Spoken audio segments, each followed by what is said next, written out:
গত ৯ জুলাই ২০২৫ তারিখে sir Salimullah medical college হাসপাতালের ৩ নং গেট সংলগ্ন এলাকায় এক হৃদয় বিদারক হত্যাকাণ্ডের ঘটনা ঘটে। লালচাঁদ ওরফে সোহাগ নামে এক ব্যবসায়ী স্থানীয় একদল সন্ত্রাসীর নির্মম হত্যাকাণ্ডের শিকার হন। তাকে প্রথমে বেধড়ক মারধর করে ৩ নং গেটের ভেতরে আনুমানিক ৭-৮ ফুট ভেতরে নিয়ে যায় এবং সেখানে বারবার ভারী পাথর দিয়ে আঘাত করে নির্মমভাবে হত্যা করে। হত্যাকারীরা লাশটি আবার গেটের বাইরে লাশের উপর উন্মত্ততা প্রদর্শন শেষে ফেলে রেখে যায়। এই মর্মান্তিক ঘটনায় দেশের প্রতিটি সচেতন নাগরিকের মতো বাংলাদেশ আনসার ও গ্রাম প্রতিরক্ষা বাহিনীর ৬১ লক্ষ সদস্য গভীরভাবে শোকাহত।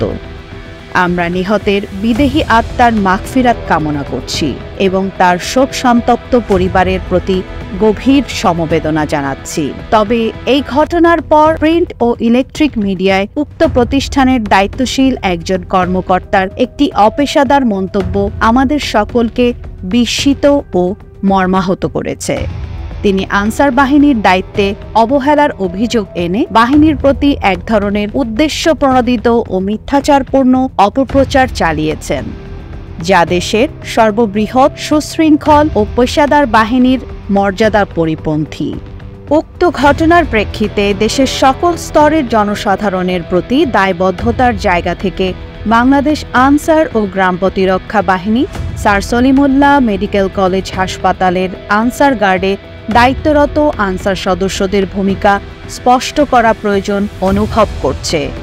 স্যার সলিমুল্লাহ মেডিকেল কলেজ হাসপাতালের নিরাপত্তার দায়িত্বে আনসার সদস্যদের দায়িত্ব এবং দায়িত্বের স্থান নির্ধারণ, রোস্টার তৈরি ও তদারকি হাসপাতাল কর্তৃপক্ষ বিশেষ একজন উপপরিচালক পদমর্যাদার কর্মকর্তার ওপর ন্যস্ত। আনসার সদস্যরা হাসপাতালের নির্ধারিত রোস্টার অনুযায়ী কাজ করেন। আনসার সদস্যদের দায়িত্ব পালনের জন্য অনুমোদিত শটগান থাকলেও হাসপাতাল কর্তৃপক্ষ তাদের নিরস্ত্র অবস্থায় ডিউটি করতে নির্দেশ দেয়, যা যে কোনো ধরনের সহিংসতা প্রতিরোধে বড় প্রতিবন্ধকতা তৈরি করে। উক্ত হত্যাকাণ্ড সংঘটিত হয় বিকাল ৫টা ৫০ অথচ হাসপাতাল কর্তৃপক্ষের রোস্টার অনুযায়ী দুপুর ২টার পর ৩ নং গেইটে কোনো আনসার সদস্যের ডিউটি ছিল না।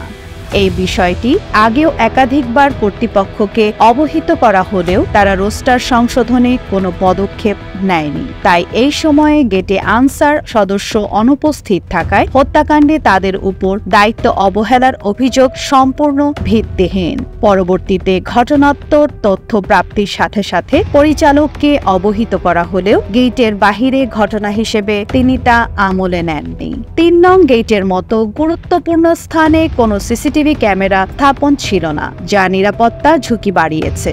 এই বিষয়ে কর্তৃপক্ষকে একাধিকবার জানানো হলেও কোনো কার্যকর পদক্ষেপ গ্রহণ করা হয়নি। হত্যাকাণ্ড সংঘটিত স্থানটি আনসার ব্যারাক থেকে প্রায় ১০০ গজ দূরে এবং ব্যারাকের অবস্থানরত কারণে সেখান থেকে ঘটনা দেখতে পারা অসম্ভব। ঘটনাস্থলটি ব্যারাকের পেছন দিকের অংশ হওয়ায় দায়িত্বরত আনসার সদস্যরা ঘটনাটি সম্পর্কে তাৎক্ষণিকভাবে জানতে পারেনি। এছাড়াও শত মানুষের সামনে সংঘটিত হত্যাকাণ্ডের শেষ ভাগে গেটের বাহিরে হওয়ায় কোনো প্রকার সাহায্যের খবরও তাৎক্ষণিকভাবে কাউকেই জানায়নি। তাই অঙ্গীভূত আনসারদের ভূমিকা রাখার সুযোগই হয়নি।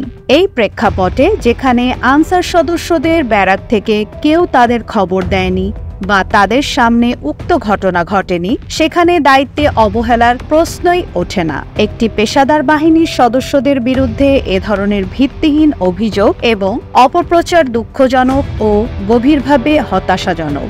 বাহিনীর মর্যাদা রক্ষায় এবং দায়িত্ব পালনের প্রতি আনসার সদস্যরা সর্বদা আন্তরিক ও সচেষ্ট। আমরা আশা করি সংশ্লিষ্ট সচেতন মহল বাস্তবতা নিরিখে ঘটনাটি মূল্যায়ন করবেন এবং বাহিনীর সদস্যদের প্রতি অযাচিত দোষারোপ থেকে বিরত থাকবেন। রাষ্ট্রের নিরাপত্তা ও জনগণের সেবায় নিবেদিত আনসার ও গ্রাম প্রতিরক্ষা বাহিনী ভবিষ্যতেও পেশাদারিত্বের সাথে কাজ করে যাবে, এই আমাদের অঙ্গীকার। বাংলাদেশ আনসার ও গ্রাম প্রতিরক্ষা বাহিনী সামাজিক নিরাপত্তা ও উন্নয়নের অঙ্গীকার।